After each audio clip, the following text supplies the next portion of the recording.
meant to be on. I put it All on right, we're fine. rotation. Oh, well done. Hello, everybody! Yay! And we're live. I hope we're live. Couldn't start going whatever. Hang on. Is that you? Where's the volume coming out, Zev? Is that you? Where's the volume coming out, Zev? Oh no, I know it is. Sorry, 1 second. God, I think wait. Sorry, I've got it running on here as well. That's no, it's my fault, Zev. There we are. I had it running on my own computer, so you can hear myself bouncing back. Well, hello everyone. No Arnie at the moment. He's out at a party. I'll show you a second. Right, so who? Johnny Nigma. Wow, he's definitely on first this week. An hour before the show. Well done. Hello, Tog. Evening all. Good to see all the Aryans signs there. Ficky Singers. Oh, I get that wrong again once. Only had one wrong once in a year. Suzanne Price. Brilliant. Thank you, everybody. There's a whole load of conversation already. Loads of comments. This is so exciting. Let's look. People discussing the weather. Yeah, I'm sorry, Patricia Gilcash, my great friend and works on so many of these books over in Canada. Heat wave after heat wave. And I tell you, it's not been heat wave here. It's been cold, wet and miserable mostly this week, which is a shame. Yes, Arnie is out at the party, yes. Because we've been camping. Had 2 goes at camping. And I'll show you some of that. Right, now then, we've got loads of people online. There is so much to cover this week. I'm going to have to dive pretty much straight in, okay? I feel like a kipper, Ross. What, stitched up, that means, is it? Or isn't it? Not a school night, so parties are over. No, it's summer holidays. Right, okay, right. A quick run through. We've got so much stuff. There's some great stories that people have picked up. Oh, hello, boy. First time we passed 1,000 views on the live show. Okay, hang on, I just got to log Xavier in. It's all running a bit behind today. Nothing's new, I hear people say. I just need to log him in on there. Hope I've done that right. We got Xavier in the hot chair. Yes, I think that's right. Okay, cool. And I lost my thread completely now. Right, for those who are new, that's right. Special welcome. Yeah, first of all, last week's show passed 1,000 views during the week. It's already on 1,000, so that's fantastic. So thank you to all those who've been spreading the word and come back week after week. It's just growing and it's great. So a very short introduction, because new people joining us all the time, is that a lot of British history has always been suppressed. One area we're going to talk about tonight is Christianity and how it first came to Britain, where it started, how it started here. We've got this book to talk a little bit about. This is, that's my marker on there. This is my copy. Where Jesus is Buried, which looks at the history of Jesus, who he was, how he came to Britain after the crucifixion. And this is where Christianity really started. So, of course, you can imagine how well that goes down with the Roman Church, who were trying to promote themselves as the birth of Christianity in the main version, where actually they came hundreds of years later, and it's a different form of Christianity. So that's always been suppressed. So we're going to talk more about that. The other thing that comes along is that particularly, it's always been the case, but particularly after 1714, when the Hanoverians came in, unpopular Germanic royal family, puppet kings really, the powers behind the throne weren't them, but they were afraid of a revolution. I mean, just 1 year later, 1715, you had a Jacobite revolution, or rebellion, sorry. The French royal families, not that long before, they had their heads chopped off. The Russians were all killed. That was admittedly a couple of hundred years later. But this was the revolutionary fervour. And most British people were in favour of the American Revolution, French Revolution, and they were worried. And the way they dealt with this was to rewrite history. People stopped being British. The Scots, Welsh and Irish became Celts. And the English were made to believe they were all Anglo-Saxon Germanic. All right, so none of which was the case before them. And I wonder if Alan will... Sorry, a funny comment from Johnny. Hello. Oh, Arnie's just returned. There you are, Arnie. Do you want to tune up your violin and give us a tune? Oh, we missed that. No, we only just started. Anyway, he's thinking about it, because the violin needs tuning as well. Right, and new strings, so we'll have to cut in some slack on that one. I was going to say then, yes, so if you get a history book published before 1700, or indeed a lot of history books even after that date, particularly the ones that were finally allowed to be published in Wales from about 1800, you'll see a completely different version of history. Wilson and Blackett, the ones we concentrate on a lot, but all they're doing is, they're not inventing this, they're bringing history from the past. Okay, so tonight, that's all we're going to do. So we're going to go back to that as well. The first persecution of the first crusade was actually against British Christians in Europe. So we'll do a little bit about that. And then on to some of the controversial areas. Who was the wife of Jesus? I know things that always gets people exciting. And I have another piece of Alan Wilson speaking. Will it be broadcast after 9 p.m. Watershed? Yes. And I've also quietened out the swearing. It's only a short piece this week. There will be a longer one next week, okay? Just as you'll see, we've been rather... Well, I haven't been in the house much to organise anything. Right, so let's try and get the slideshow up and running. The trouble is, as soon as I do this, it means I can't see any of the people. So, how are we going to do this? Yep, hopefully you can now... I need to turn my phone off. Yes, please. Just turn that. Right, yes, it's working. Excellent. So you can see, so there's the great man, Alan Wilson. And I'm just going to dive straight in, okay? So, sorry, I was saying for new people, the usual format is we have some issues that people have found during the week, some news issues, some updates. I did want to speak more again about the tree planting policy that's coming in. I have to go back to that next week. It's going to be a real problem. It's a massive con. We're being sold it on ecological grounds or saving the planet or whatever, and it's just a rape of the country again. But anyway, so we'll come on to that one. I have spoken about it before. Let's go on to the main subjects. Okay, all right, there we are. There's a little picture, just let you know where Arnie was. I was going to say, if he didn't turn up, he's one of that lot. Good safeguarding there, no faces, look. And there's our previous camp from Monday, which was cut short. Weather was terrible, but rare glimpse in the sun. And also I lost a tooth, which made me a bit grumpy, want to come home. Anyway, so I just want to show that. Because then we had another go at camping this week, and thank you very much to Gary Taylor and Darren and all those on the crowd there. So Alex looking after us, and Kimberly, all the boys that were there. So Zach and Theo and mine's got a blank a second. Sorry, the other name coming to me in a second. So don't make notes or lists. If you're new to the channel, just to let you know, there's an old, I think it's an Indian saying that we take photographs. Oh, you got me a cup of tea, Ange? Oh no. Wishful thinking by me. We take photographs to allow our brains to forget what we've seen. And my view is we make lists and notes to let our brains forget what we're thinking about. Problem is, quite often this goes wrong, but it does improve your memory and your mind eventually. So there's me roughing it a bit, some rough camping.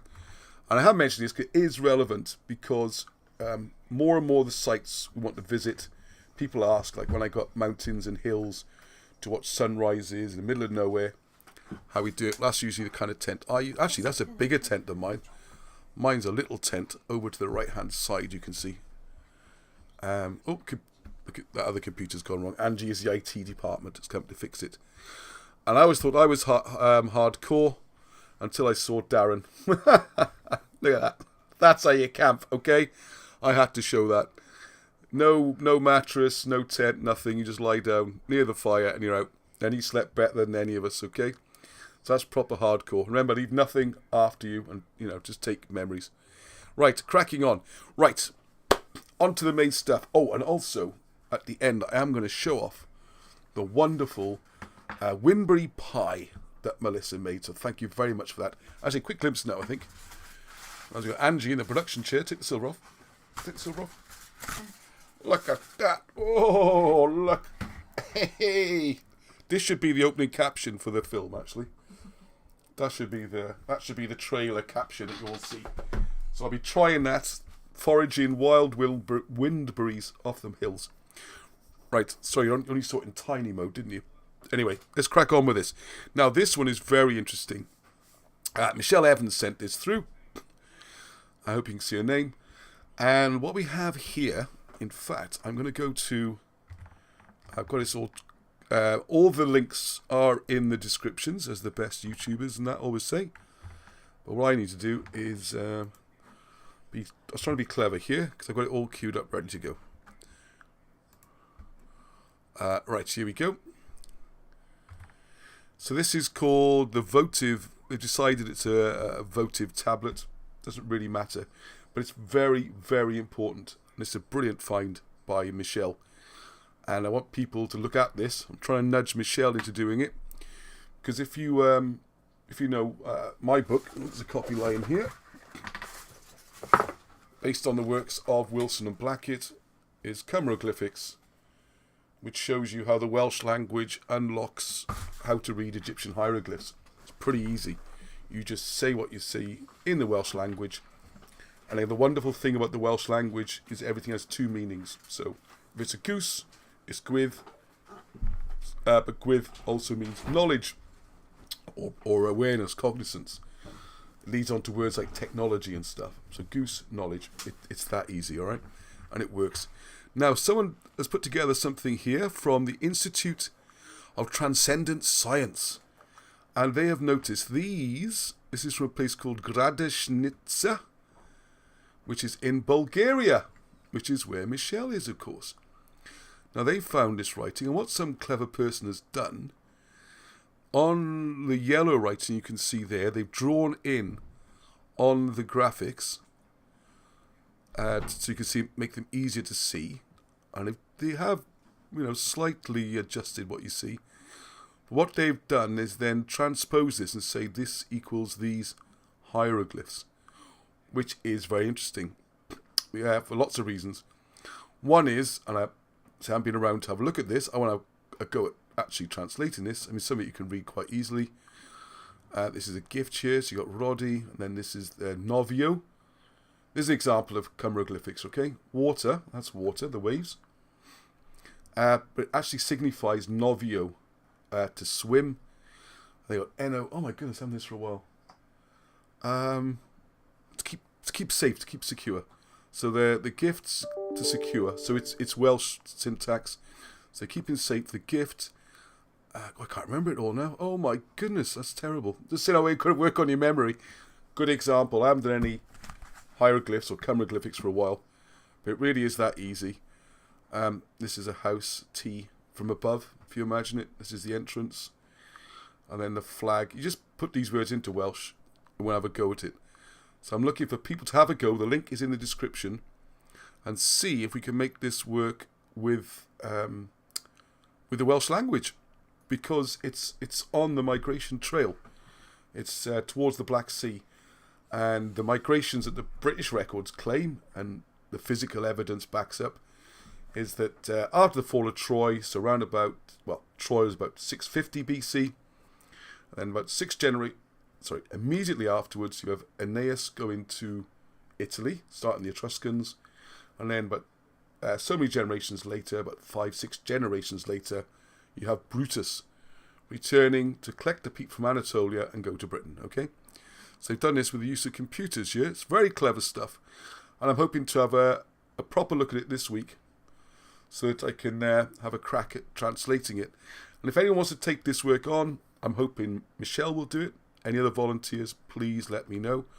Because as you also know, I've been given a mountain of work to do by Wilson and Blackett, and lots more books to get out. So I've kind of moved on a bit. I know that sounds terrible, because the chronologies book is about to be published in America. It's running late. It should be out, hopefully, this week. So I need to get back into it. But we're on to new projects like the Comet and all sorts of things. Madoc. Okay, so there's that one. You can see behind the curtain now, because I'm you're going to see me doing this. And only hide that bit.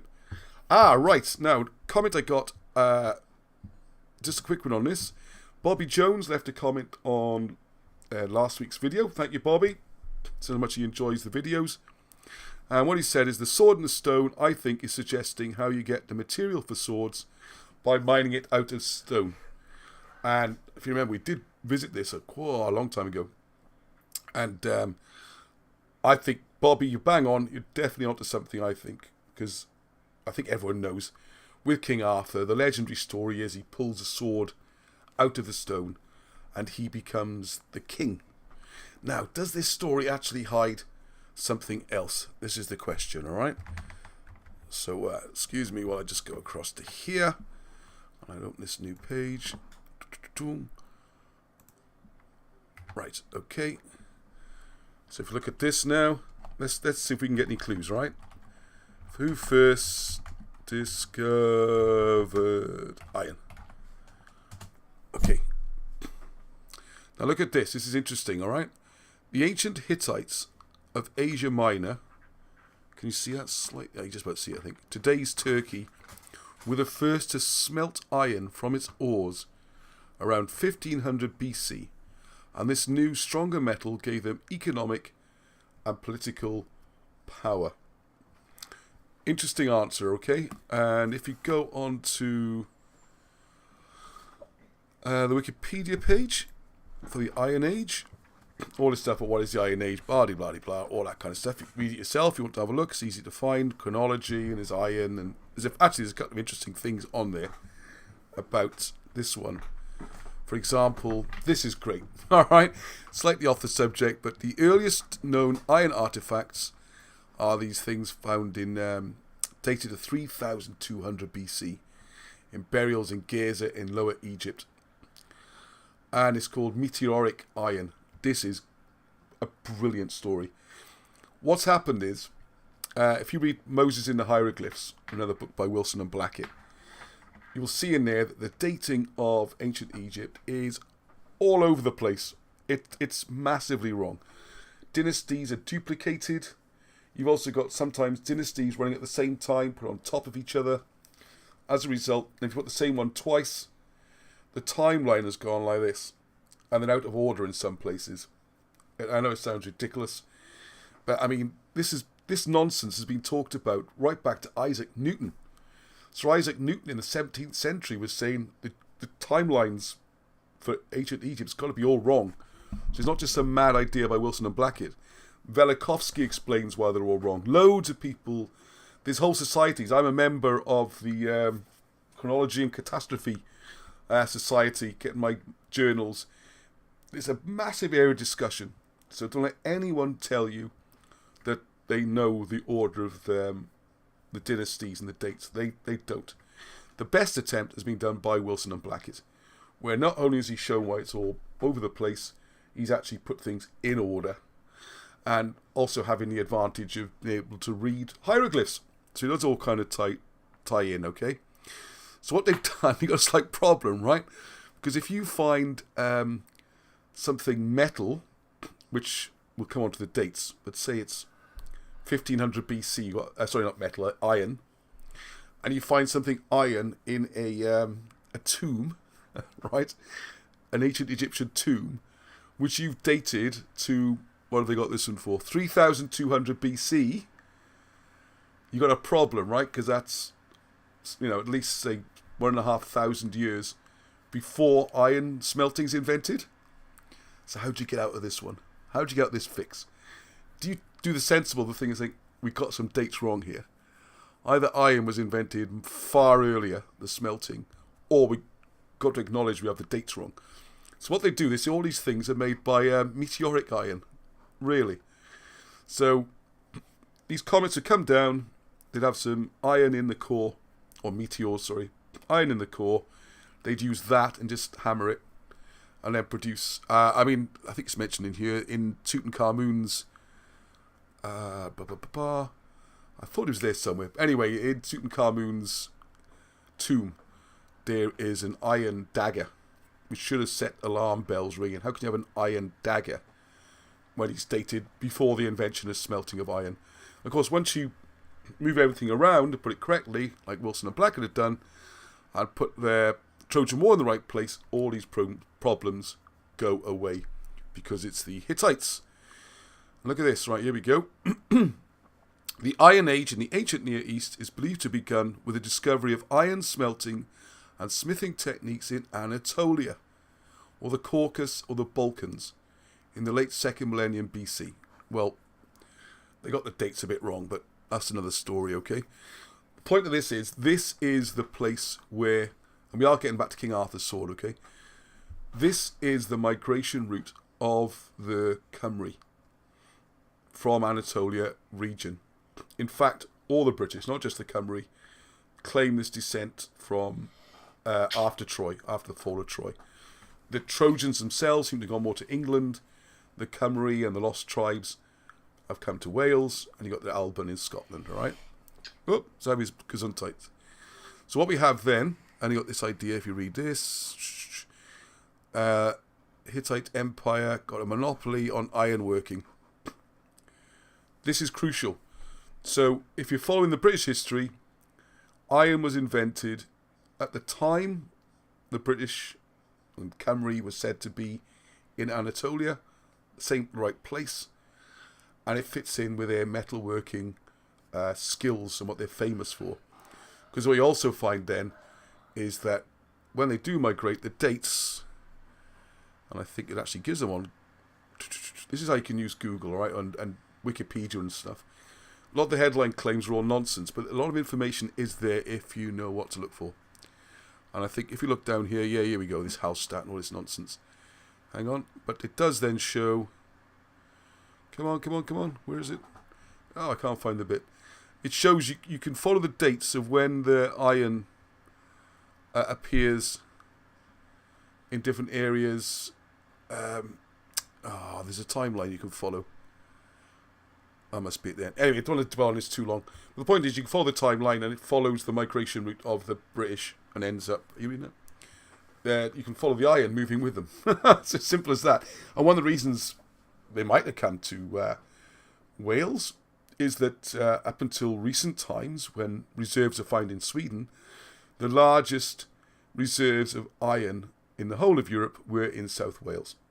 So this great setup. Cornwall's got the tin to help make your bronze, and the iron's in South Wales for making your iron and steel as you purify and take out the carbon. So the point of the sword in the stone is if you see how to make iron smelting, or iron, you start off with a stone, you heat it up, and from that the iron comes out. So that could be how you get the sword from the stone, and that creates this amazing power base, as it says on places, well, wherever you look. The Hittites, this particular piece of the Hittites, could be into British, had this monopoly on the product. So it all fits in very nicely. I'd like to do a proper video on that, which reminds me, before we move on, I do have a request here.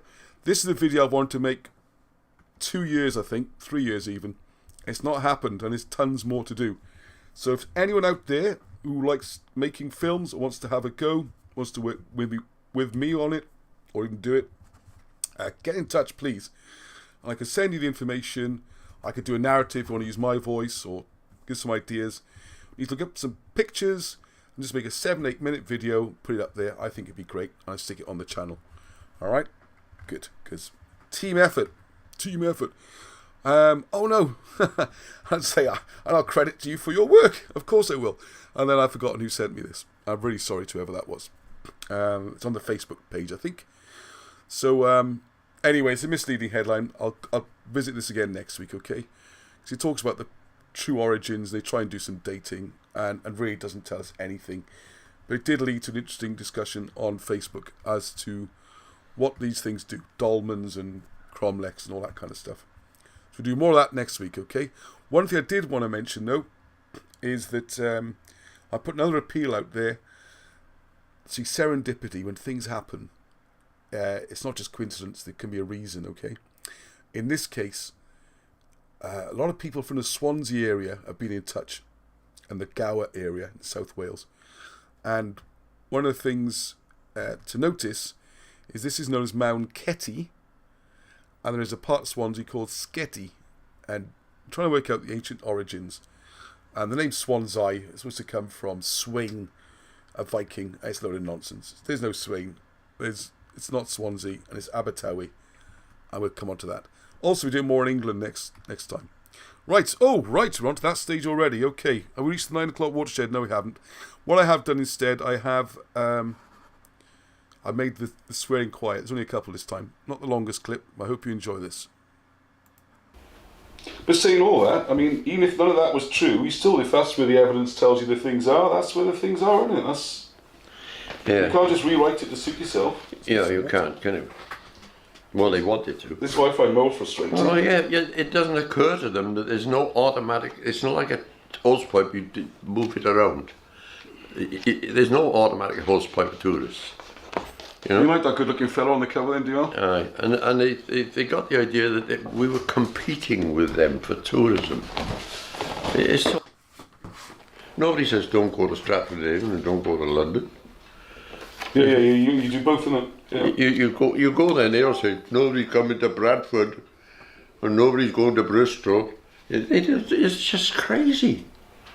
Yes. It's stupidity of an order that you can't imagine. And we always opened the door and said, look, we can help you, you know. Once you get people in, they start looking up, you know. Well, Wales is a very beautiful place, isn't it? That's the other thing. Yeah, it is. Anyone actually going round can't fail to be impressed by the scenery. You still write your name all right, Alan? No, I'm not very good. I'm not very good at it anymore.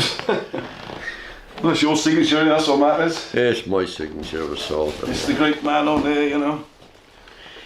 The legend can still hold a pen. We're kidding ourselves a bit, aren't we? I don't think so. Eh?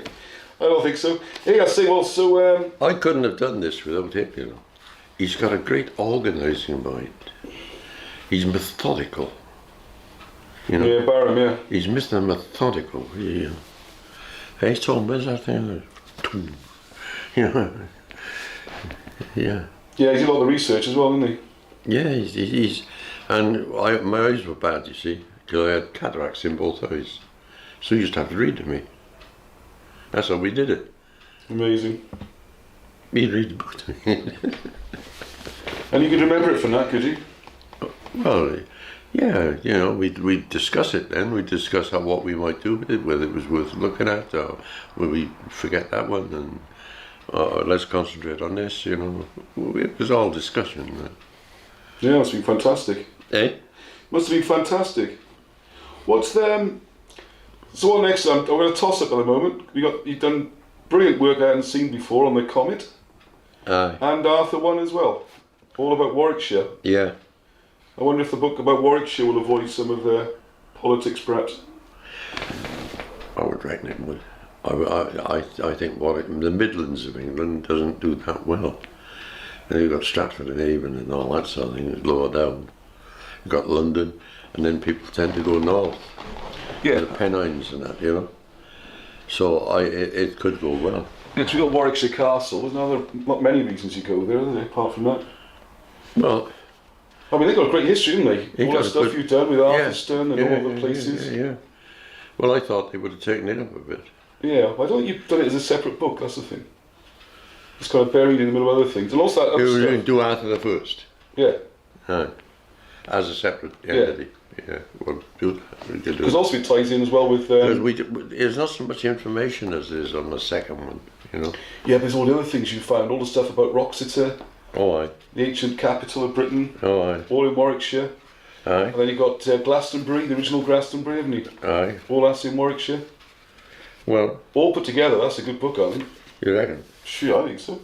Well, I've just been reading your notes now, and I didn't know it. Well, I had an idea about some of it, but I didn't realise you'd gone around translating all the place names in Welsh. And you've done a vast amount of work on Arthur 1 and Warwickshire and that. There's never been, just gets a sort of little mention in your other books, really. What?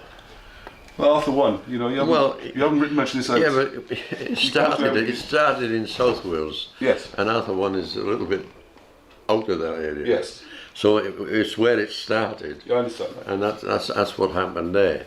Well, we've still got new books to bring out. This is the thing, haven't we? Have we? Well, that's one, isn't it? Who's going to write it? I'll be doing that. Well, the way you've written it, I'll just edit it, put it together, Oh, I'll do that. Usual thing. Do try a bit of footnotes and stuff. Yeah. I think we did, for two guys with no experience of publishing or anything, and he's very practical. He's very incisive, you know what I mean? Doesn't miss much. And I don't think I've done it on my own. I wouldn't. Yeah, the Comet, I think we should is worth its own book as well. I mean, that's central to everything, really, isn't it? Yeah. Well, it's the crucial factor in British history. And it's never mentioned. There's nothing like it. Ah, well, you see, the Church of Rome said no stone can ever fall from heaven on earth. So if you said a comet had written, you were in trouble with the Inquisition, you know. And they finally had to admit it when a bloody big comet struck somewhere in Italy. They had to say, yeah, things can't fall from heaven. Yeah, stones can't fall from heaven, you see. And so a comet would have been a stone from heaven. They thought in those days that, you know, the sky was a couple of miles up, and after sort of 10 or 15 miles up, it was heaven. Mm. When you saying there's still a lot of that around when you were a boy? Yeah. Well, the older people have been taught it in their schools, you see. You know, it's what been taught in schools, so they're naturally going to believe it, aren't they? Yeah, of course, yeah. The ignorance in Britain and everywhere was monumental, even when I was young, compared to now. You know, you can't grasp it. It was monumental, the ignorance, because they just didn't know. And the universities weren't going to say, oh yeah, we got this wrong. They were blocking everything until in the end, with the military aspects of, it's the military aspects that really crushed it. How do you mean? Well, the atom bomb and things like that, you know, and airplanes. Oops, there you go. There's going to be a lot more of this coming up, I do promise you. So, hang on, what's happened there? Yes, so he's a great form. Now, I got a few comments last week. People sent me messages. Thanks to the office to help. As we know, plans are afoot to try and improve conditions up there a bit. Pardon? I'm meant to be showing the fin. No, that's fine. Thank you for pointing out. Yeah, how did he get away with using his left hand? And most children those days got punished for it. Yeah, well, I think the fortunate thing for Alan was he had very unorthodox education. I think that helped a lot. People haven't watched before. Well, this was Alan Wilson, famous author, who's... and if you want to talk about this current... I can politely put this cancel culture, which we're living with at the moment, where people are being banned from speaking and having their books banned, and everyone's complaining because history's being rewritten and no one can say things on a range of subjects. Wilson and Blackett, and Alan Wilson in particular, was being cancelled and no platformed before people even knew the term, all right? They were getting this treatment from the early 1980s, where they didn't fit the politically correct narrative. There's a terrible story when they're big black books, as we call them, you know, they're walking and that, the nice leather ones, which have got some more in stock. Getting near to the end of those, by the way. When they're gone, they're gone. If we reprint them, if we ever did, it would be as paperback style like the other ones. But I was up there, as you know, a couple of weeks ago. And anyway, so Alan's, they were being deplatformed or cancelled back in the 80s. that's what they had to go through. They've had a tough time, all right, really tough time. So don't go thinking it's a new idea, this woke thing and cancelled and all that. They didn't fit the political narrative, which is what all this work's about, really. It's history not fitting the required narrative. The religion doesn't fit Church of England and Roman Church, and the history does not fit the ruling plan, if you like. So, and also you mentioned I can do a lot more about Warwickshire, probably about next week, a whole book about Warwickshire. And also, in 2 weeks' time, I think it is, I'm losing track of dates, I am spending more time in Nottinghamshire. So this is not some sort of Welsh nationalistic campaign, all right? It's not. It's a British thing, and it's for worldwide interest. You know, if people all around the world can learn about Egyptians and Romans and that, they can learn about British people. So it's not political. I am not politically motivated. I have no interest in any political change. People can do what they like with the information.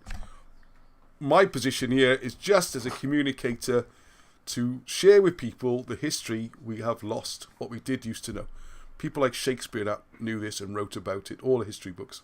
And Alan Wilson and Blackett have been bringing that back to life, and they got mountains of research. And this affects England, I would say, more than anybody, even more than Wales, okay? Because most English people, the vast majority, don't even realise that they're not really Anglo-Saxons and that they have a history very different to the one they were taught in school. And a lot of this, like I mentioned there, Alan was talking about, it's going to be a forthcoming book as well, will be based around Warwickshire, where there's a surprising amount of stuff. The original Glastonbury, Descendants, is in Warwickshire, not the fraud that you see in Somerset, which the church there wasn't founded until about 940s, which makes it 300, almost 400 years late for King Arthur II, who they claim was buried there, and 800 plus years for the burial site of Joseph of Arimathea and all the other relics and stuff. It was a scam to pay for a new roof, and it's a well-recorded scam, and it's just horrific. Like 700-800 years later, the scam is still running, and people are still paying good money to walk around looking at these places which are known to be false, okay? So that'll be coming out as well. Oh yeah, that's what I wanted to say as well. When people look at the video, he loves that old chair, right? So I'm very loath to get the new chair. I'm thinking about it. We do need to raise some funds, though. The whole house, not renovating, now it costs thousands and thousands, okay? But I have organised for an, I can't give the dates out. There's a, not far away, let's put it that way. We're going to be going in there with a team, doing a thorough clean, and I like to renew some of their appliances, like a new fridge, cooker, things like that. And just basically bring everything up to standard. We're doing the gardens, the whole lot, okay? So I'll show at the end, if you become a Patreon subscriber, you can chip in something. I was thinking of doing a GoFundMe. I need to work out how to do that. So people, I know people out there like to help. When they needed computers, didn't appeal a year ago, it must be, with far less subscribers, and we bought enough for the computers. And funny enough, this chap, this is by coincidence, all right? Amazing coincidence. This chap here, Gerard Derricks, he's IT guy, and he stepped in and managed to source us computers a lot cheaper than we would have. So effectively, we got 2 notebooks and all the gubbins and docking stations and screens for probably less than we would pay for one normally. So thank you to everyone who chipped in last time. I think we should chip in also the chimney, which needs repairing, because there's quite a lot to be done. We put all the money we can in from the book sales and that, so we're basically subsidising it, and please, you can help us out. Be much appreciated. Now, this is Gerard was in touch with me the other day, and we had a lovely chat on the phone before he goes away. Sad for us, but great for him. Originally, he's from Hawaii, and he's got a great job going back there. He works in education, and imagine after the summer we've had in Britain, where we've hardly seen the sun, apart from 2 weeks where it was too hot. He's offered his dream job, senior position in Hawaii. Not bad, is it? So it's difficult to convince him to stay, really. So there we are. Anyway, he as part of his sightseeing before he goes back to America or Hawaii was to visit St. Paul's Cathedral. And something struck him. This is why you have to visit the sites, okay? The camping mentioned earlier, you've got to go to the sites. I always like to sleep on a hill without any mattresses and all that kind of stuff. Just, and I'll do a little video on that, because I'm going to try something different next time. Normally I have my little rubber mat, well, that thin, and you hardly sleep at all. But I think the old Welsh way to do it, or the British way, anywhere in the world way, God provides everything you need, okay? And I'm convinced that, particularly in Wales, you have ferns, and England as well, you have ferns, which, and I'm going to take a little sickle, and a little private theory. It's not based on any academic research at all. But this little sickle you always see the Druids carrying might not have been just for herbs. I got a feeling, you chop, chop, chop, chop, chop, and you can make yourself a nice bed. Because one of the old Welsh words that comes up, and you can see it in the hieroglyphics, is mattress. Do you think is a modern word with springs and all that? No, very ancient Welsh word, where ma, M-A, is a place, and tras comes from the verb trasi, or trasso, which is to spread. So you spread out your place, which is how you make a mattress where you're going to sleep, okay? Sure, what we have here anyway, slight distraction as always, but what Gerard suddenly noticed is, hang on a second, we had this great fire in 1666, and isn't it interesting how St. Paul's Cathedral seems to have been targeted specifically, and you can read all about this. It was, by the way, if you're not aware of this, we'll come on to the book in a second. Robert Shaw, Architecture of Power. It's a book we published. It's great. Goes through, and he put a video up recently showing how there's an official parliamentary report. It was deliberate. It was nothing to do with Pudding Lane, all right? And there's a full inquiry that it was the royal family was involved in this. We'll come on to a bit of that in a second. But the point Gerard was making, amongst other reasons, how about, isn't it curious that 87 churches were destroyed? At St. Paul's, Gerard wasn't even aware of this, but was stuffed full of bitumen, tar, very flammable. Wooden scaffolding was everywhere, and it really went up in flames. Now, could one of the reasons be that a lot of the old history was kept in the churches and depictions on the stained glass windows? And one thing you noticed was there was nothing old, no old stories on the stained glass windows. They all seem to refer to either the Passion of Jesus or more recent events. So was this part of that rewrite in 1700? Because it's not far ahead of it. So just a quick recap, if you haven't seen the book. Oh, there we go. This is the idea. I'll just read that quickly on the back there. 1666, London has suffered plague, fire, famine and war. Was it coincidence, acts of God, or the biblical scale revenge of a bitter king who saw himself and his executed father as gods on earth? The book also covers loads of other stuff and shows how the layout of London is done like the Osiris cult, which is really weird. But it's there. You can visit the places today, okay? So what we have here, a couple of my sketches I did. These are I'm not sure if the final one or sketches. I found on my computer. So there we have King Charles II in his full glory on the left. His father was Charles I, who was executed. He hated the city because also he was forced into humiliation. The right-hand picture, dressed as a washerwoman, escaped the country until it was safe to come back. So he definitely had motive, and you'll see in the book there's lots of evidence to show that the royal family were directly involved in destroying the city, and they'd already planned the rebuild, and it was along these philosophical, which is a polite way of putting it, or cult-like motivations. And what is also curious is that, as we've seen here, there were a lot of French arsonists were found involved in the raising of the fire, and particularly some were found in St. Paul's, where one was found actually throwing on the books. So he was actually building a fire and using the books to do it. So he's lost knowledge there and everything, and you see him here being confronted. That's my little if anyone notices, and no one's ever going to get it, that's what I'll give you the answer. But the three people facing the monk was my little impossible to see. There's my little homage to Holbein. And if you see, there's two self-portraits of Holbein and one of his paintings on the right, those three people. No one would ever get it, that's what I thought just well say. That's what he looked like, just like that. Anyway, so what was happening was these arsonists had been arrested, and they were denying it and everything. The people wanted to string them up, they're burning their city down. And then the knights would come in with Duke of York and take them away, say, oh yeah, we'll deal with these, and they basically let them go and sent them back to France, never seen or prosecuted again. All this is in the parliamentary report, by the way. It's not just conjecture or conspiracy theory, although it was a conspiracy. Okay, don't be afraid of using that word. All right, so there we go. So there's that book I want to come back to. So thank you for Gerard for that, because it adds another dimension to why they could have done this. It was a chance to also just wipe out history.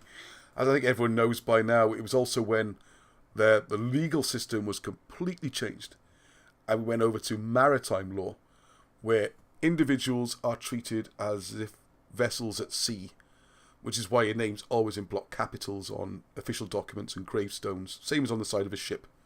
You don't handwrite it or lowercase. And then the way you're insured, and you're put on the books of the country as an asset, and how you're dealt with when you die, all this kind of stuff. And if it sounds weird, this is why you have a birth, same as a ship. You have to register the same as a ship. All these places. It's a whole, not even a whole video, it's a whole subject by itself.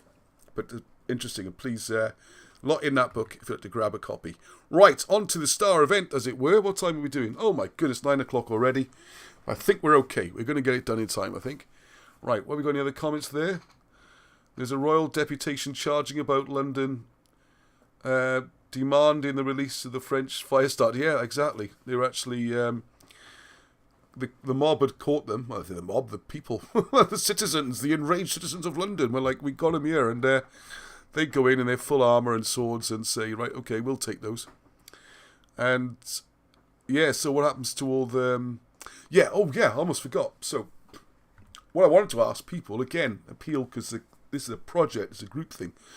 And I have been trying, only today, I'm not a great depth search, to try and find any etchings, pictures, anything of what paintings or images were on the stained glass windows before the fire.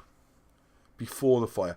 Like in Llandaff Cathedral in Cardiff, one of the stained glass windows, it's fairly recent, it's not super ancient, but anyway, is of King Arthur, for example.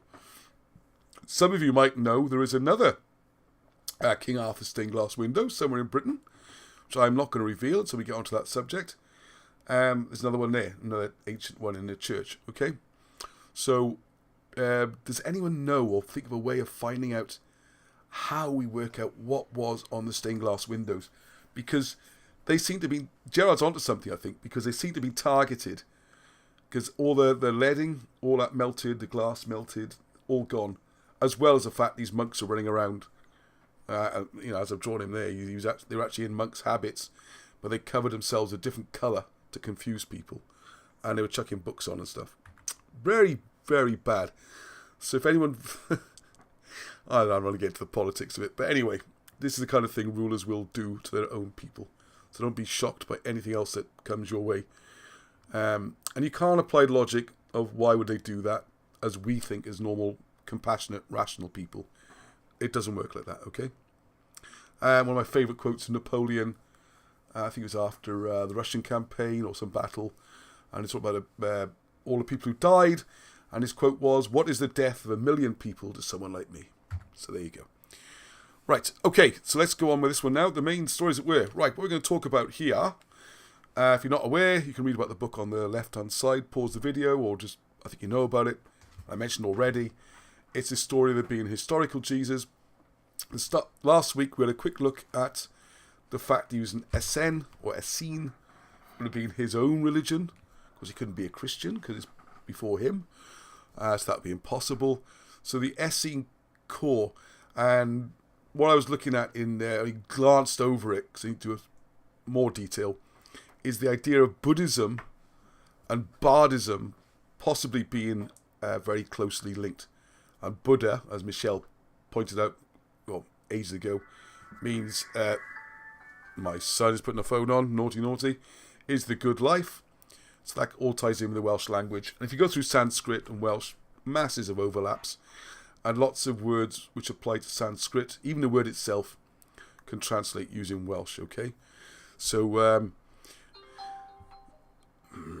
so it's completely thrown me now, look. So what we're doing then is... so that was the first chapter, what his beliefs were, and it's mostly drawn from the New Testament, okay? If you look at the way the disciples, as they're called, travel around together with Jesus, it's an Essene style of life. And of course you got the other main groups like the Sanhedrin, the Pharisees, who were running the show, and they're much the outcasts. So in many ways, what seems to have happened is they were almost persecuted wherever they went.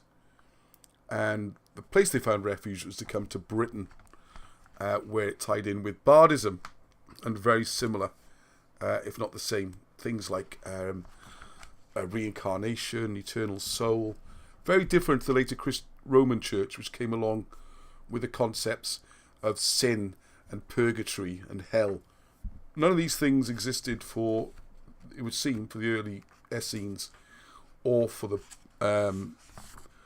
Druids and that kind of thing, because they just saw it as, if you messed up in this life, your soul would come back.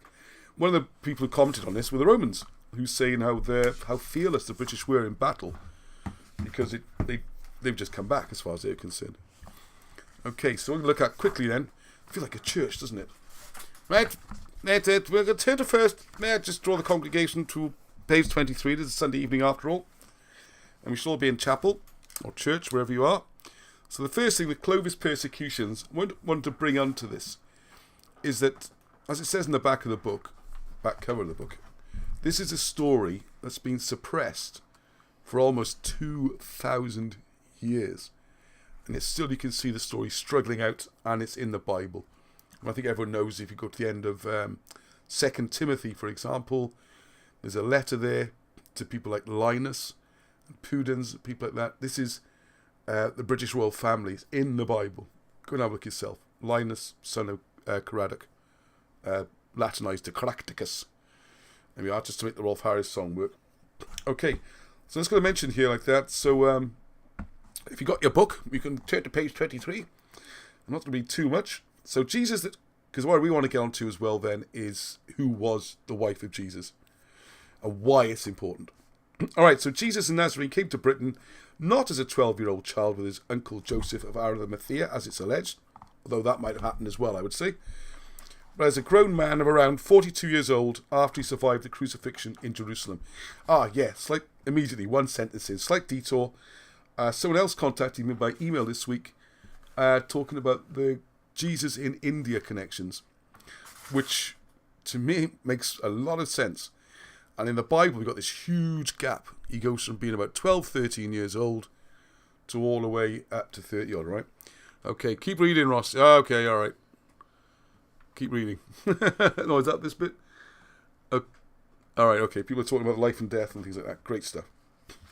Right, so so Jesus came to Britain as a grown man, 42 years old, after surviving the crucifixion. So if he's born the last year of Herod the Great, I'm going to paraphrase, it'll take too long, it'd be the latest 7 BC.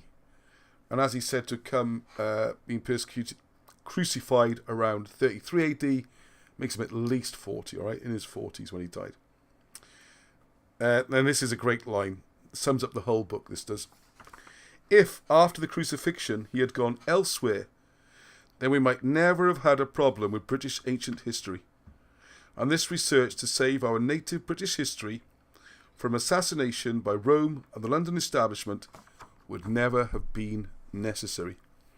The fact remains that the ancient British included the grave of this holy Lord, the Son of the Lord, who was stretched out on a plank, crucified, in their ancient records of the most illustrious persons. That's really at the core of this book. Where is he buried? The fact is, the British gave Jesus the Nazarene sanctuary and safety outside the Roman Empire. There's always the very outside possibility that he died abroad and that his body was brought into Britain, but the story of him building an altar to God in Wales tends to deny that. Something else we're tracking down and we'll be back to soon. Could involve another camping trip to find where that altar is. It is still around, I think. Well, Alan does, and he's, I think he's right. The fact that he was probably, you know what I mean. The fact that he was probably injured in his few hours on the cross would probably have left more than scars, and these injuries would have automatically disqualified him from continuing as a rabbi. And that's later on in the book. He comes when his brother then becomes the head of the fledgling Christian movement. Not Paul. Paul was not allowed into this group.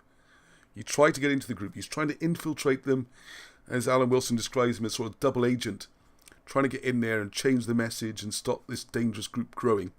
He could not get in, so then he attacked from the outside instead and came up with his new doctrines and a different way of doing the whole thing, like admitting non-Jews and circumcision and all these things of what you could eat, and opening it up to everybody and sort of cutting them out of the loop, if you like. So a bit more jumping forward, because the other thing, you see, if he had been a rabbi, almost bound to be married. It's almost impossible for him not to be married. That's Jesus, okay? So the ancient British histories tell the plain truth about these descendants of the Holy Family and the foundation of Western Christianity in Britain and not in Rome, and the records locate their graves and other major relics. Right, hang on a second, I want to show this. Right, that's going to come on to in a second. Right, before we get to the family tree, what I want to talk about first quickly, come back to that, is So what this created was religious antagonism between the British and the Church of Rome. And just to add to the book, really, this gets further complicated when you look in here then how the Romans, or the Italian side, if you like, Etruscans really, and the British were so related. They have the same history. The royal family in Britain and Rome would marry back and forth. They took turns with different people be running the empire. And you can see from other Wilson and Blackett's works, and the list is repeated here, how many of the Roman emperors were actually British kings living in Britain. And the whole picture we've been taught is very different. And this goes back a long way, because one of the things that had to be hidden was the idea of Christianity starting in Britain rather than Rome.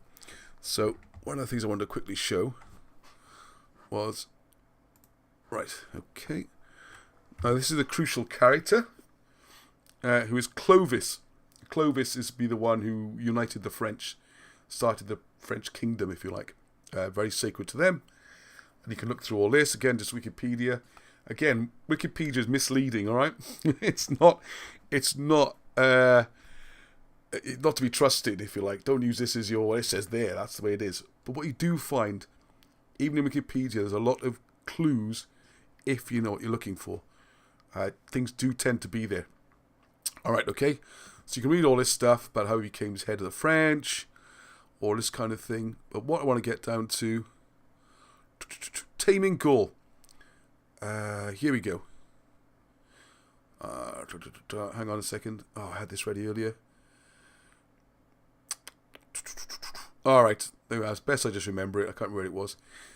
I think if you read it, you'll find here. The point was that he did not have much support from the various churches. And the reason was that these people, what do they call them in here? Hang on a second. The other type of Christians, Aryans. They were Aryans, which seems to be a reference to British Christians, because by this stage, this version of Christianity that had come across with the Holy Family into Britain had spread into Gaul and was spreading and spreading and spreading. The Romans, acting as if they still ran the area, said, Clovis, right, you get in there, mate, and convert them to our form of Christianity, and you could become the king of this territory. So you can see here, as a little bit which here, and the way this has changed, the way it's written here, you know, with Roman permission and stuff. The Romans didn't have control of this area anyway. The reason they wanted a hard man like Clovis was to try and gain control of this area. And of course the deal was then he took this religion with him. And it definitely does say in here somewhere. Anyway, so this is the point then. We come on to this. Yeah, here we go. Clovis came to the realization, right, this is a bit explained here, I was a minority. Clovis came to the realization that he wouldn't be able to rule Gaul without the help of the clergy, and aimed to please the clergy by taking a Catholic wife. He also integrated many of Cedrus's, whoever that is, units into his own army. The Roman kingdom was probably under Clovis' control by 491. I guess some other bits about it. So it was all to do with religion, the history of Clovis. And I'd recommend people read through all that, just look him up on Wiki, try and get some books on it. And what you'll find, here we go. There we go. Right, Clovis was born a pagan, but later became interested in converting to Aryan Christianity, whose followers believed that Jesus was a distinct and separate being from God the Father, both subordinate to and created by him. Well, they would do if he was walking around in Wales. He's not a god. There he is. Look. So this is one of the big philosophical differences. See, this contrasted with Nicene Christianity, whose followers believe that God the Father, Jesus, and the Holy Spirit are three persons of one being, consubstantiality, or the Holy Trinity as we call it, while the theology of the Aryans was declared a heresy at the First Council of Nicaea in 325. The missionary work of Bishop Ulflas converted the pagan Goths to Aryan Christianity in the 4th century. You see? So what's going on here? You've got to think about when you read these things. By the time of the ascension of Clovis, Gothic Aryans dominated Christian Gaul, and Catholics were in the minority. This is at the heart of this. Aryans and non-Catholic Christians were dominating Gaul, and the Roman Empire wanted it. I need a strong man, and that was Clovis. And they backed him, and you can read the rest of the details. So, how Wilson and Blackett know all this stuff, where they find it all, and some of the obscure references and stuff, is quite remarkable. A lot of what they do, stuff they read is actually in Latin. You know, it's like amazing. So I just want to touch on that. So the first crusade was not in the Middle East and all that kind of thing. This already started. The promise to Clovis was you take the Catholic religion there, you convert yourself, you know, your wife has to convert, because I think she was Aryan originally, and then you all become Catholic, we will back you. You will be blessed. Similar thing happened then, 597, when Augustine came to Britain and started trying to convert the Angles and Saxons. Same thing again. Offered them the keys of the heaven. And someone's been in correspondence with me. Look at the name Cross Keys. Interesting. That appears a lot in British place names. A reference to Peter, perhaps. And the idea was then that, again, similar deal. So loads of Angles and Saxons and Jutes and whatever converted. And were encouraged, actively encouraged, to war on the British and destroy the original Christianity and all record of Jesus having been there and the Holy Family having been there. Whereas if you go to Wales, you will see all around South Wales, all the place names, Saint this, Saint that, Saint the ever, because they claim in the royal genealogies to trace back to Jesus. Now, this becomes double important, as we will now see on here. Hope you can see all of that, because now we come on to, yes, it's on the screen, great. Who was the wife of Jesus? And then from that, any issue, any children, how important they might have been, okay? This is another important part. This book is jammed full of stuff, all right? We're only on first half of chapter 2. So I'm sure if you look in the comments, you'll see people who've, well, the comments are miles away. We're on to churches and common law and all sorts of things. Okay. All right. I'm too far behind the comments. I'm sure Xavi's fascinated with them and not really playing a game on his phone. And he'll give me a little summary in a second. There we are. Right, the important thing is this. This is one of the family trees in the book. I'm not going to read any more. It's too much reading. I will talk through it instead. Right. So what we have here is Queen Cleopatra the Seventh. Strange. Yes, it's a bit of a shock sometimes. You always taught Queen Cleopatra. Who was she? You know, so she was the Queen of Egypt or the Pharaoh or whatever spin you want to put on it. It's rarely mentioned that she's Cleopatra the Sixth. There are 5 other Cleopatras before her in the Ptolemaic. Seventh. Yeah, 7th. Sorry, there's 6 before her in the Ptolemaic dynasty. Ptolemy was the general, sort of second command, if you like, of Alexander the Great. And as you know, when Alexander died, smart man that he was, they said, who do you leave your kingdom to? Oh, to the strongest. Yeah, very helpful. So they then, the successors, the Diamanchi, I think they called themselves, basically fought it out and wrecked everything for generations. And one of the parts of the empire which Alexander had was taken and seized by Ptolemy, who became the new pharaoh. Which is why Cleopatra was not black. I know it's controversial today, but she was Greek. So it's highly unlikely she'd been very dark-skinned. All right, now I wanted to do for here is a quick jump. I'll come back to this family tree. Because, hang on. Anyway, hopefully you noticed the first name on there was Cleopatra the Seventh married... okay, come back to me. Cleopatra married... Mark Antony, as we know from all the stories. All right. King Juba. Hang on. Come on, King Juba, King Juba. See, people say don't use Google. These other search engines are rubbish, though, aren't they? Right, King Juba II. Here we go. Okay. Here he is. This is the guy. Now, the daughter, also called Cleopatra, is very, very important. Because she's the one then who married King Juba II of Numidia. Okay, and I'll show you a map of Numidia in a minute and why it's important.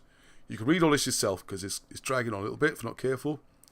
But we're looking here about this area around North Africa. Come on, there's a map here. There's a map. I know there's a map. There we go. Clanking Numidia and Mauritania. Okay, so just quickly go to Numidia. So this huge area, all right? Oh, actually, I put this map in the presentation. Never mind.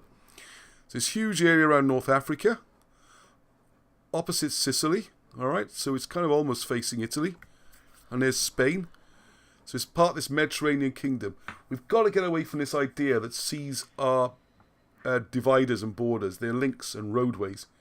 The real border here, Africa, really starts below the Sahara. That's the barrier. No one could really get across it. Even sailing around is difficult. That was the real barrier. Mediterranean should be treated as a continent, if you like, rather than just looking at land masses. All right, so we've got this area.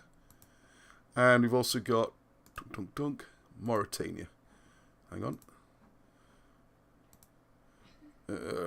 So a bit further, just a bit further across, okay? So, wow, these are confusing maps, aren't they? So anyway, this one helps a bit, I suppose. You've got North Africa. The key thing to remember here is this guy is very important and has a big chunk of on the North Africa. Now, don't forget as well now, we've got Mark Antony. It was equestrian class. He's a very senior Roman. His family was very ancient. He had a better claim to be Caesar than Caesar did, than Julius Caesar. He was very aristocratic, traced the family all the way back. He had a claim to the throne of Rome. Okay, so we got Mark Antony, claim on Rome. Cleopatra the Seventh was the last, really, ruler of Egypt before the Romans took over the show. So there's the claim on Egypt. There's the claim on Rome. Juba II gives you a claim to most of North Africa. So if they have a child, then we got Mary Magdalene. Very, very important.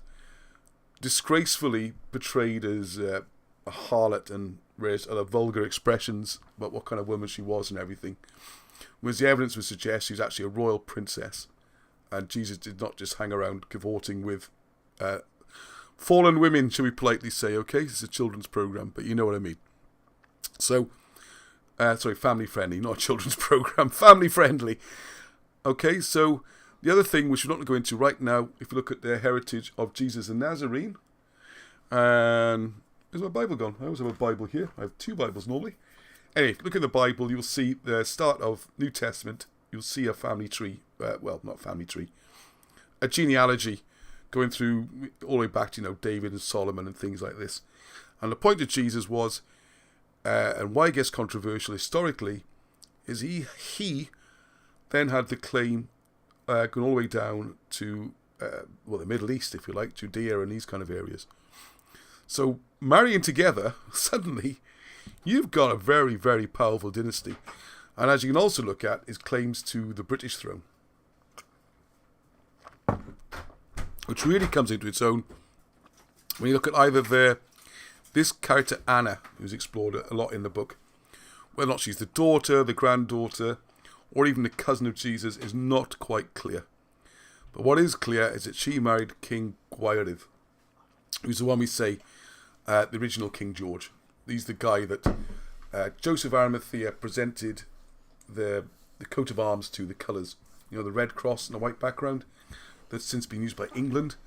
Very, very ancient, according to these sources.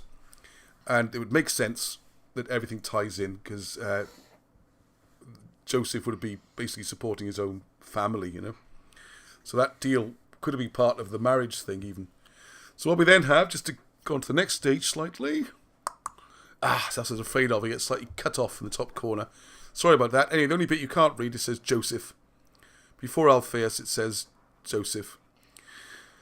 So this is the alternative way of looking at it then. Who married... so you got who was the father of Jesus is a whole chapter. Okay, so this is a simplified version tonight. So he's married Mary. The son is Jesus the Nazarene, who Wilson and Blackett suggest could be the Berry Mawr of Welsh history. It's not critical to the whole proof. So if you say, oh, I don't think it is Berry Mawr, oh, thing's rubbish. No, but it's another possibility. And this is where it gets a little bit confusing now, because their offspring, all of these names seem to appeal to the same person. Now, something I'm adding, which is not in the book. A second. Anyway, yes, this will come on. Yes, thank you. Who's writing that there? Bobby. Yes, thank you, Bobby. Yeah, I agree. The reconstructed story was done because of the royal claims, which we'll come on to in a second. So anyway, so what we have now, a situation where Jesus 2, for convenience, and he could argue it was the son that came to Britain rather than Jesus himself. It depends how you look at it. Because he's the son of God or the son of Jesus. It doesn't matter. It doesn't matter overall. As Alan Wilson always said, too much focus on the singer, not enough on the song. It's the overall message is what matters. Right, what also matters is now we have this other link with Claudius. Sorry, I need to explain this first. So Barabbas, for example, Barabbas in the story, tied in with the crucifixion, which we'll come on to in future weeks, covered in the book as well. Son of the master, could that be the son? Which also seems to tie in with Lazarus. If you look at things like the wedding and the events surrounding Lazarus and his relationship with Jesus, that could be his son. And they also got this term, the Abalach, which is explained again in the book. Now, what becomes interesting there is that Claudius, yes, that's the Emperor Claudius, one of his adopted daughters was Antonia. And Antonia marries into the British royal family as well. So what we're now getting is the Roman Empire links being glued in.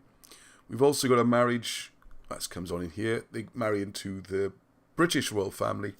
So what do you have? This Avalach character has got links or a claim to Roman Empire, Egyptian Empire, Numidian Empire, which as you see also includes Mauritania. They've got their claim then to the Middle East, Judea and that kind of area, and Britain. This is the most powerful person in the whole of Europe in political terms. Incredibly dangerous. A massive threat to everyone. Because you've not only got the links with political power, you've also got the holy power.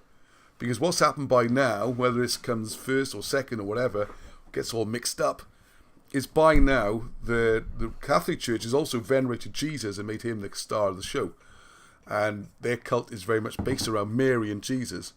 Well, if suddenly you can show that they were alive, or not hundreds of years later, but if they came to Britain, that really, really does make a mess of the Roman story, which later became the Church of England story as well. So hopefully, from this analysis and overview, you start to get a flavour for why it was so important to crush this story and crush this part of history. Because the other problem you have then is that the British royal family have always claimed this sort of holy blood, if you like. They've always claimed this going back all the way to Jesus. So I think Arnie's practicing something on a recorder, I think, by the sound of it. I think the violin needs repairing. So anyway, versatile chap. So this gives you some idea about why it's so important politically, power-wise, Christian-wise. Oh, I'm getting the hurry up from Xavi here. You all right? Yes, I'm a bit late. Oh, a little bit later, yep, okay. We're all very tired because, as you see, we've been out camping a lot and we've not had my good night's sleep. I'm surprised at what I've gone tonight. I didn't get my usual sleep by having the afternoon on a Sunday. So there you go. Fascinating subject. And we're not even halfway through chapter 2. So if you haven't got a copy of the book, there's a link in the description to get a copy. And it all helps the cause as well. Helps to pay for, I can say, a share of every book goes to Wilson and Blackett as well. So please. Oh, right. Okay. Yeah, I put this in here to make sure I didn't forget. So if Arnie is listening to this, you can come in whenever you're ready, Arnie. We're getting towards the end now. I mentioned this at the beginning. I am going to enjoy trying this. If Angie's watching and wants to come in with a knife and something to serve with. Oh yeah, by the way, please, if you really want to continue the discussion about the Jesus thing, please do. and messages, and I might do more videos. If you put requests on particular areas. Hit full screen. What? Hit full screen. Oh, yeah, go full screen. Well, actually, no, I'll stay like that. Yeah. Go on, there we go. Just so you can see that quickly. Da, da, da. How cool is that? Angie, someone in the other room, hopefully watching, is going to come in with a knife and cut me a slice, and I can show you the Windberries inside, which are hand-picked by Melissa. Oh, by the way, you don't know who Melissa is, perhaps. That's Legolas's wife, Mrs. Lego. And fair play, Rob Lego and his son, Evan, came over and hand-delivered the pie and had a great chat. And it's very good, and I'm hoping they do more videos. I get them on screen. Oh yeah, the Patreon supporters. I was going to show that works quickly. Hang on. I'll do it another time. I was going to show it, wasn't I? Where's it go? Alright, I'll just show quickly. Sorry, I hate getting the bowl out, but sometimes we do need a bit of help. Alright, so just type in patreon.com. Hopefully my head's... I put my head where you can't... Anyway, just go to Patreon, alright? Dunk, dunk, dunk. And it says, whoa, there we go. Hang on. Oh, what's gone wrong here? Something's gone wrong. There we go. So you can see. Oh, I messed up. Hang on. What happened there? Right. Anyway, okay. Just type in Britain's in history, one word, and Ross will come up. All right. Okay. And then if you just £3 a month, that's what I'm trying to show you. That's all you need to do. And what you get then, also send every presentation, the clips of Alan, all that kind of stuff. I put them up. Patrons get those every week, and it really helped, please. Right, okay, so and if I's coming in, otherwise I'm going to sing on if you don't come in soon. So we got Babylonian star charts coming up. Oh yeah, I've got to say something about that. More place names in South Wales. Steve Willets, who's been off on his retreat, learning a bit about yoga, not learning, meditating. Well, Arnie. I haven't played Recorder in a while, I don't really know how to play. Hasn't played Recorder in a while. Oh, well, that's good. Can you fly me to the moon? I think you've never played that. Oh, I can try it. Alright, because I put that on there. Do you want a little practice outside the room? I'll give you just a one run through. I wonder if I could do that. Alright, because I'm going to sing that one. Because people love it when I sing, don't like. Here comes all the messages saying, don't sing, don't sing, don't sing. Alright, so we got the place names in Warwickshire I've already mentioned. We're going to start working on a book about that. You'll love it. I am going up to Nottingham again 2 weeks' time to do more about Friar Tuck being St. Christopher. It's a little theory of mine. I don't think if anyone's done it before, please let me know. Save me the trouble. And then, of course, Robin Hood being the Green Man. I think that's a well-visited theme. Okay, and then I've got a whole lot of stuff about the Comet from Wilson and Blackett. Going to put that book out. Why have I written the Welsh and Jesus? Doesn't go low enough, but... Oh, well, I can go low. It's the high bits I can't do. Alright, so all help and appreciated. I hope everyone enjoyed the show. Yeah, the Windberries are out. Oh, people are talking about fruit now. That's nice, isn't it? Foraging. It would make it easier if I could download all these books. Well, all the other books are online, but we have to sell these, unfortunately, at the moment, because that's the only income we got. Apart from, as you saw, the £100 a month from Patreon, which won't really keep things going by itself. Hang on, I should show that work, shouldn't I? Right. Now, I usually sing out, or Arnie plays out on his violin. Very good. I thought Fly to the Moon, because it ties in with stars and stuff, didn't it? And I also know the words.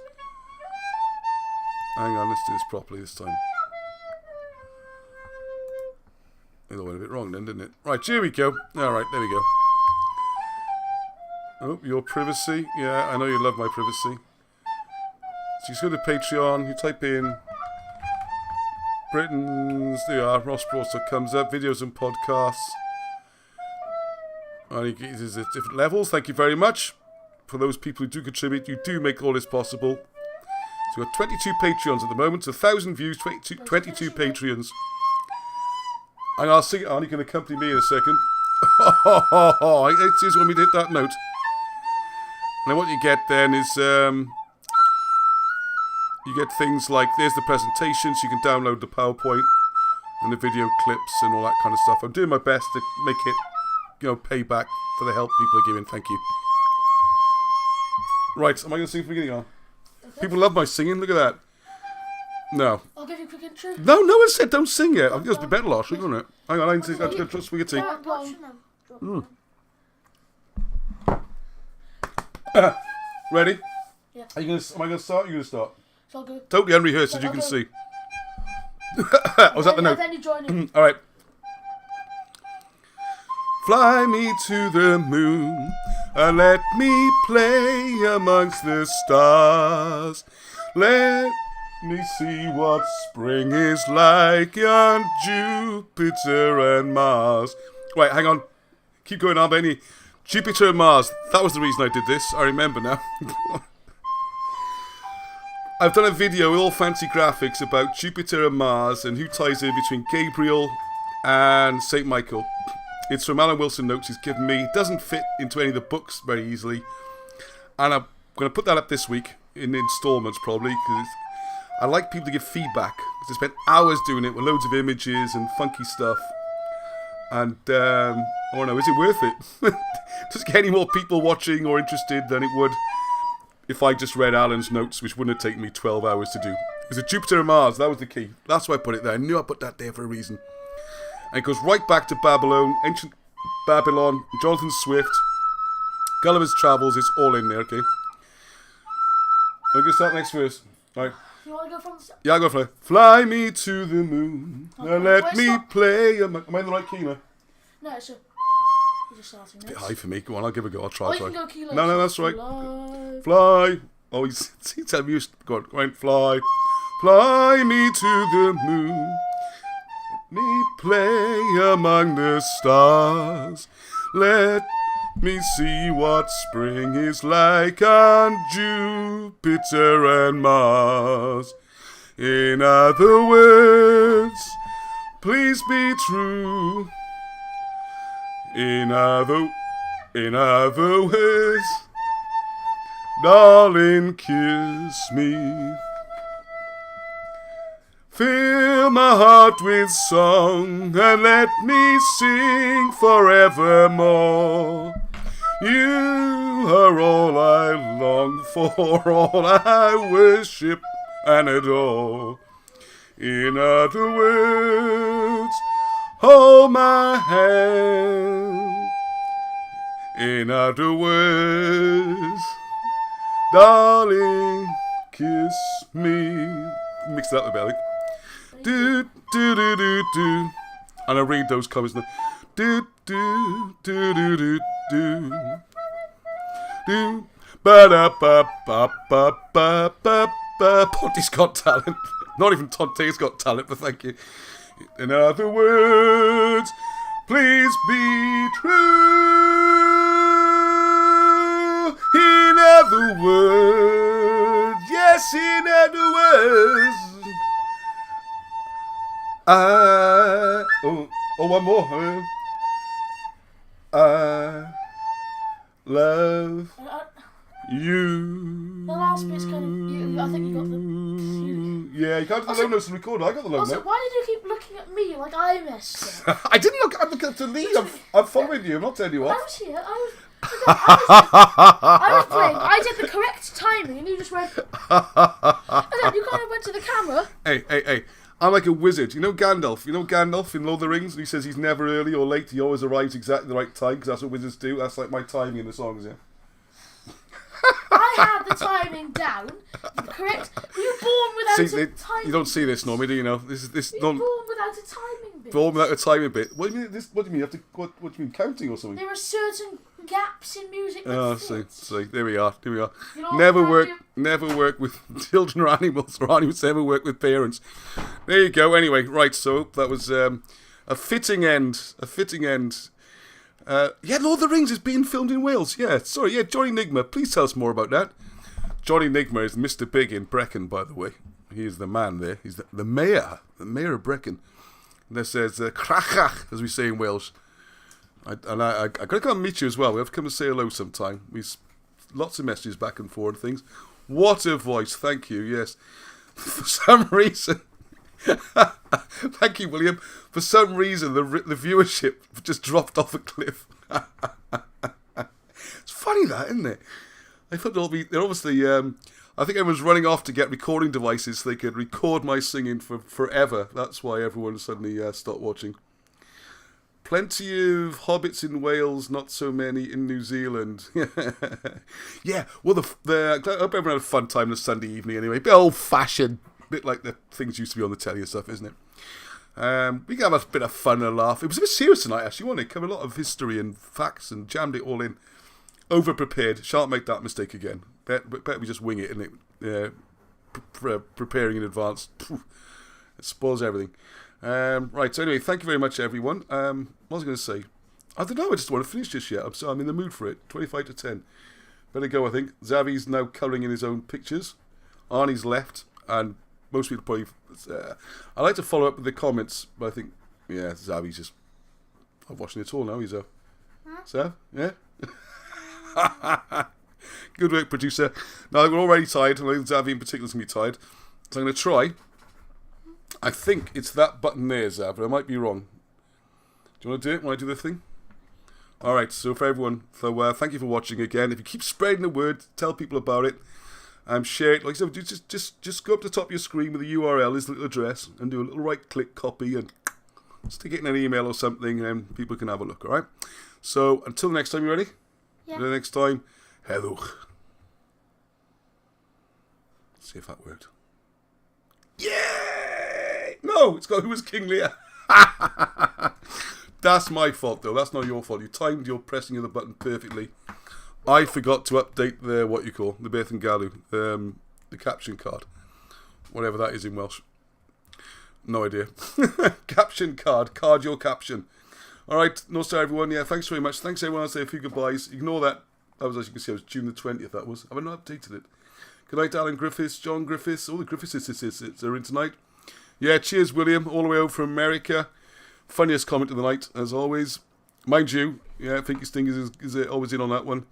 Good night, all. Good nights. And yeah, I don't have any music running, nothing, do I? It's kind of, well, you just had me singing, I suppose. You know, I think people have probably turned their volumes way down low by now. What do you think? Daddy, yes. did you do the head thing? Yeah, we did. Did you? Yeah, we did the head thing because it's on the screen now. The wrong date on it. But thank you. Leon's just come in. Right, everyone. And yeah, during the week, I should try and get those other videos up. I've got nothing booked. I'm not going anywhere. Just going to get videos up and more on the book and that kind of thing. Because please look out for the, I don't know what to call them yet. It'll be something to do with, I don't know, Gulliver, Babylon, Jonathan Swift. Weird stuff about Saturn and Mars and things from Gulliver's Travels, which of course we've all seen it, and it takes Alan Wilson to point things out. I think it's definition of genius. I think you're going to see the obvious things that everyone else has missed. And you'll never quite think of Gulliver's Travel as quite the same when you've seen this. And there's some weird stuff in there. And it goes all the way back to ancient Babylon, so we'll get onto that. And where the Welsh dragon comes from and all sorts of stuff.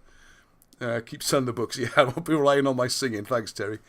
All right, okay, Terry Benkins, Finky Stingers, thank you all very much. I'm going to go now and turn the sound off. And if you want to continue commenting for a little while, I shall leave the conversation open. And it's a lovely bunch of people. And I have to say, mate, so many great friends doing this. So if you're making contact on there, please get in touch with each other. You know, meet each other, go to places, make videos, or just chat about it. Just enjoy the videos, wherever you like. It's a nice, friendly atmosphere. It's nothing's aggressive. Difference of opinion are allowed. You know, I don't even agree with Wilson and Blackett on everything. And it's all part of the fun, okay? So until next time, I shall say good night again for the last time. No star, Hedwig. Bye. Bye.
is still around. I can still see we're still 50 odd people online.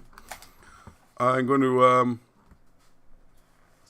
we fixed the caption for one, and for two. Dun, dun, dun. I was reminded. This is why they wanted to finish the show. Because they all want to try the pie.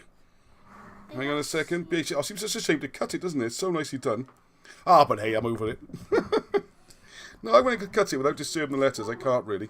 Right.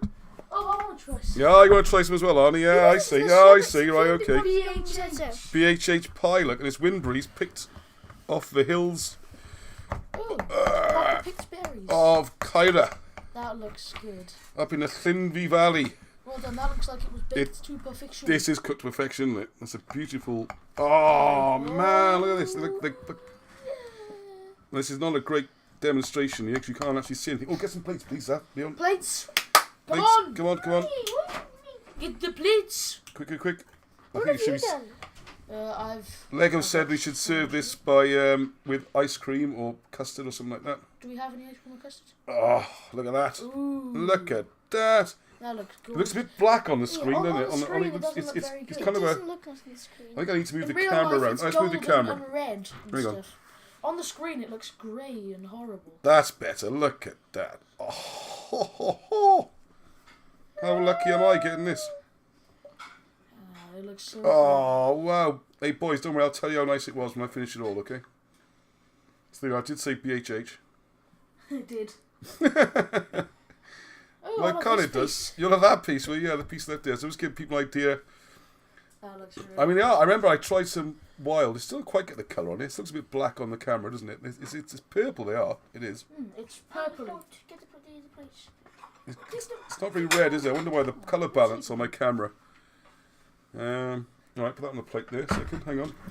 Look at this. No, hang on. I don't want this. May I I have don't want this red stuff on my trousers. I'll come near with the May I plate. do the honours of trying it? Cake cam. A cake cam. May I do the honours of trying Oh, it? there's the screen. This is what it looks like from our side of Whoa, things. Oh, well, there you go. I'm going to see it on the screen. again. Look, you can just see it. Weird, there. yeah, the screen goes in the If you screen. can't put me, I will now try it. You can see there's way too many things open at the bottom. Hang on, where are you going with the camera now? Annie. Don't really want to show the rest of the room, do we? All right, now, why not? Please. Okay, there's me. Now we will be trying this pie. It's fallen apart. a Only bit. 40 here. Oh, look at that. Go on. What do you think? Is it good? You get a purple thumbs up. That's really good. It smells a lot like blackberries, I have to say. It's like blackberries that haven't been joined well together. done, Rob and Melissa. Melissa. Yeah, and if you haven't seen the Windberries, That is incredible. you know you got the little dotty bits on the blackberry. Yeah. It looks like them, but instead of a blackberry being like 20 of them stuck together. Oh, can I try? It's mine. Oh, that's My good. slice. Yeah. All right. Get your own. Get your own. Thanks. I thought I had. You were just holding it for me. You were just a plate holder. That's all. It's weird. It looks black, isn't it? I tell you what. I think it's because I got a red shirt on. It's colour balancing. That's why I look so pale. I'm actually very tanned. I wonder if we try this. Hang on. I'm going to try. That's one of the best. That is the best See fruit if that pie. gets the colour out. That is the best fruit pie I've ever Give it a eaten. sec. Best fruit pie ever, says Arnie. There you go. Yeah, you see a bit. You get more idea of the reddy colour now. Sponsored by a white plate. Sponsored by a white plate. Oh, thank you. Right, okay, so we go. Oh, that's This is like bonus footage. What do they call those things when they put them in the captions, boys? When you watch your Marvel films and that, at the end of the captions, there's Credit scene. credit scene. I think I'm going to need a no fork or spoon. All right. It's so good. Oh, it is so good, isn't it? It's like a sort of. Arnie, you had your own. Watch my trousers. It looks like this, like proper red ink that would make. It tastes like blackberries, but slightly different, isn't it? It's a sort of somewhere between a strawberry and a blackberry, I would say. Arnie, you had yours. You've had yours. All right, boys. All right, okay, thank you. We are still live, boys. Just so you know, right? I don't care. That pie's good. I know the pie's good. I tell you what, Neil and Zavi, not to share a bit. Ah, that's not fair, is it? No, that's not fair. Well, share a big bit, or do you want a really tiny bit? I'll go for big. Yeah, I'll try that first. Actually, I'll try it first. Oh, that's really That's a good. huge plate with a rather ungenerous slice. Yeah, why are you so stingy? I'm not really being stingy. I mean, thoughtful. It's bedtime, you know. And I need to eat the rest of it. Well, how about me? It's your bedtime as well. You Sorry. had yours on. You had a whole piece. There you go. Go and have a... So what do you think of that, Zav? Leon? No? Yeah, all happy faces. What do you reckon, Zav? No? Well, the proof of the pudding's in the eating. This is going down very well indeed. I can't believe I even put a caption on the presentation to say Melissa's pie. I'm telling you, I got white trousers on here. This is like... I'm getting Oh! It's not on your trousers. Gee, It's man. not on the trousers. Never wear white trousers if you've got children. Just don't do it for like 20 years of your life. You can't do it, okay? Well, they're kind of pale blue, isn't it? A little bit No, bad. I need to note for Melissa. It's so good. I have to say, this is really good. Incredible. I think the pastry's homemade as well. Because we tend to be a bit lazy and buy those little packets of puff pastry. I think this is a different class. That's incorrect. That's the best pie. The best fruit pie I've ever eaten. Look at that. Thank you. Full marks, 100%. Thank you very much indeed. Also, I don't care how much it costs more. Well, first you have to do is go up a hill and pick loads of them. Just to give people an idea Yeah, these are how much effort's going into this pie, okay? hand-picked. That's so big. blueberries. No, hang on, look huge there. That's how big they are. Each Windberry's that big. I think in comparison. Little boy's finger, look. They're tiny. So they're a bit like it looks like a blackberry. If you imagine a blackberry, it's a cluster of those stuck together. Anyway, we're into blackberry season now. So all those people out there foraging and sleeping wild and all that kind of thing. Pick a few million of those. Yeah, pick a few million of those and send me a bag full. I'll carry a bag full of blackberries would be good now. But I think we're a little bit late for the Windberries. So I know these were picked a few weeks ago and have been frozen and then reused. And that works absolutely fine. It's not going to go on your No, trousers. it isn't going to... Don't No, fuss. I'm fussing on. Going on your trousers. Oh, Daddy, it's Anyway. It's Daddy. Right, It's Daddy this Sunday. I have to go and yeah. punish my children now severely. Look Look at the fear in their eyes. What have you done there? Rod, eye, and discipline. You know the Bible says, spoil the rod. There's so on your shirt. Spare the rod, spoil the child. Look at them all. Right, okay. And now definitely that's it. Now we're going to do the head of the king again. Yes. Don't wipe your face on my shirt. Nah. Right, once again, for the second time, till the next time, Hevuch. What's up, my plates? Right, I'm taking this microphone out before I say something embarrassing.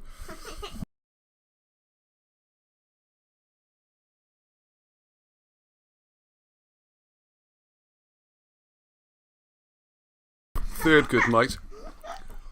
Oh, herbalist specialist, you missed it. Well, you missed the pie or the show. Right, hang on a second. Give me a 3.14 piece of pie. Oh, a intellectual joke from the Lord Mayor there. Hey, a 3.14. Didn't I do what that is for? No. Pie, come on, think about it. Oh, it's the pie number. The pie number, very, very good. Nothing wrong with your maths, is there? Oh, I tell you what, that was an incredible treat, that pie. That's absolutely fantastic. Or a tart, as I think the English call it. Nice to see people enjoying my wife's pie. Yes, certainly are. Thank you very much indeed. Now, the one I want to pick up was Wallflowers, whose name I don't know, unfortunately. I forage and preserve on my channel, Ross. Please, put the channel name up, or put a link up, or put something up. Feel free to do that on the comments. Because I'm well into my foraging at the moment. And, who was I speaking to the other day? He's going to show me loads of stuff. Oh, it was Alex. I forgot to ask him. Yeah, thank you again to Alex, who's great on their foraging and all that kind of stuff. He also does competitive fishing and things. But we like to eat the fish. He throws them back in. So, but I was talking to him the other day about learning more about... I really want to learn more. Because I spend a lot of time these days outside in the countryside and I know nothing. I started to know the main trees and some of the plants. And I try and eat most things, which is probably going to get me very ill one of these days. Anyone remember that scene I did with Steve all those years ago? When he says, "Oh, see that there?" He said, "That's a clover." He says, "Lovely taste." Steve Willits, this is. Nice peppery taste. He said, "And by this stage, I've already picked it, and I'm eating it, alright? It's in my mouth, I'm eating it." I'm like, "Oh, that's quite tasty, actually." He's right, yeah. He said, "Yeah, obviously, I'd always wash it first." By which stage I'd already eaten a mouthful of it. So there you go. Blackberry one next, definitely. Definitely, yes please, Lego. Blackberry. I hope Wallflowers is still there. Please put your channel up. Because, Yeah, Just click onto my auto-click is ready for the link. Yeah, well, you're not. You're in the bed. But no, it's a byproduct of the channel. The history of the channel is the main thing, okay? But we do spend a lot of time in the countryside enjoying it. And things like foraging and learning what we're looking at, I think, is great. And I'm well up for it. Steve's pretty good at it. A couple of the people in the group are good at it, actually. And one of the things we were looking at the other day was a load of mushrooms. And we weren't sure, should we eat them or not? Hey, Raspberry Pi is a computer. Okay, it's just going on now, isn't it? Oh, that was fantastic. And a BlackBerry, I suppose, is a computer, isn't it? That's right. Right, anyway, we really are going to have to go to bed now, boys. No! Well, I've got to stop eating this pie. It's simple, just give it to me. That's not what I meant by stop eating it. Yeah, no, we'll have some tomorrow, okay? Absolutely, thank you. Right, definitely turning off the microphone, that's definitely it now. Hello, David. Hello, good to hear from you, mate, all the way over in Jutland. And we'll speak to you all again. Yeah, put the link up for the foraging if you are still there, please, wallflowers. Anyway, speak to you all soon. Again, we'll say goodnight again now. Say no star. No No star. These very naughty children. No star. No, you're not anymore.